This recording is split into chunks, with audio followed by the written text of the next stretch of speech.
Okay. So we're back and ready to dive into another topic that should be helpful for a lot of people. Mm-hmm. Um, and this one's all about exams Okay. and how to best study for them. All right. I mean, let's be honest. I think everyone listening has felt that feeling Yeah. of just being completely overwhelmed Right. when you have a big exam coming up. Oh, yeah. There's just so much material to cover. Mm-hmm. And it can be tough to know where to even start. For sure. So that's what we're going to be looking at today. Okay. Some ways to make study time more effective All right. and less stressful, too. Sounds good. We've got this promotional podcast script Okay. all about acing exams. Mm-hmm. So let's take a deep dive into it and see what we can learn. Yeah, I think one of the biggest mistakes students make Yeah. is that they just dive right into studying Right. without any kind of plan. Okay. They just open up their books and start reading, Yeah. but that's not very efficient. It's like running a marathon without training. You're not going to get very far. Nope. And actually, this source uses that exact analogy, Oh, the wow. marathon analogy, to describe exam prep. Interesting. It's about pacing yourself, Mm-hmm. building up your endurance over time, Right. not just cramming everything in at the last minute. Yeah. Okay, so before we even get to the running part, though, Yeah. the source emphasizes something really crucial: Okay, what's that? self-assessment. Ah, self-assessment. Yeah, that's key. Yeah, so what do they mean by that? Well, it's basically about taking stock of where you're at Okay, before you start studying. so like figuring out your strengths and weaknesses. Exactly. You need to know what you're good at Mm-hmm. and what you need to work on. Yeah. So, for example, are you a math whiz Right. but struggle with history? Yeah. Or maybe you're great at memorizing facts Okay. but have trouble with analysis. Gotcha. Once you know your strengths and weaknesses, Mm-hmm. you can tailor your study plan accordingly. So if you're already good at something, Yeah. you don't need to spend as much time on it. Exactly. You can focus your energy on the areas where you need the most help. That makes sense. And that's where spaced repetition comes in. Okay, so I've done my self-assessment. Yeah. I know what I need to work on. Mm-hmm. How does spaced repetition help with that? So spaced repetition is all about timing. Okay. It's based on this idea Mm-hmm. that we forget things over time. The forgetting curve. Exactly. But here's the cool part. Yeah.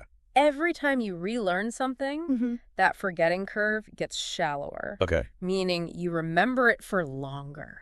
So it's like reinforcing the memory Exactly. by revisiting it multiple times. Yep. So instead of cramming everything in right before the exam, Right. you're spreading out your study sessions Yeah. and reviewing the material at increasing intervals Mm-hmm. And that helps to solidify the information. in your long-term memory. Exactly. Okay, so how do you actually do spaced repetition? Well, there are a lot of different techniques. Like what is... Flashcards are a classic example. Right. You can also use something called the Leitner system.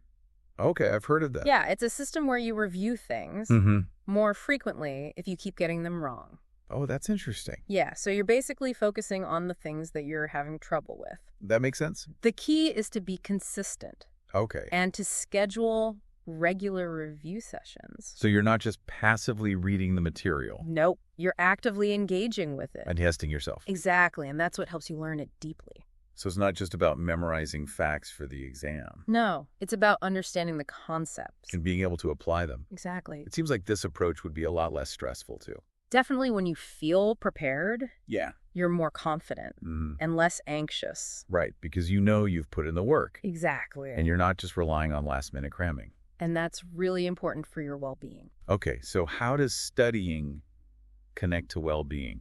Well, when you approach learning in a structured way, Yeah. like we've been talking about, Mm-hmm. you feel more in control.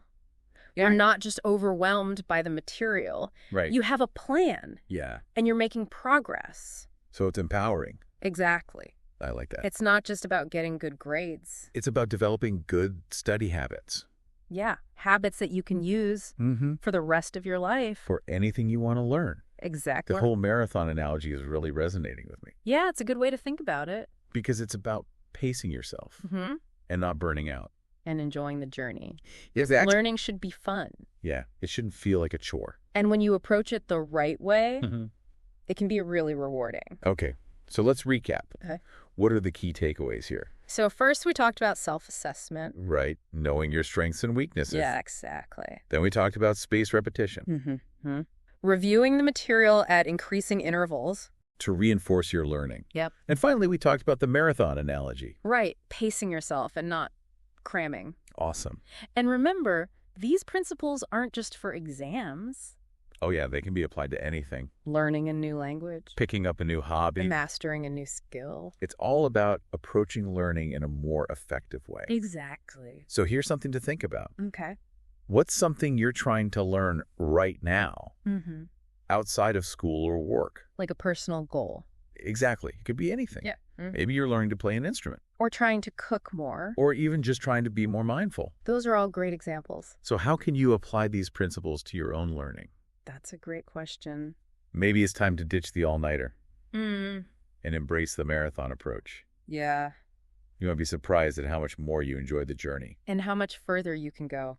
Thanks for listening, everybody. Hey, see ya.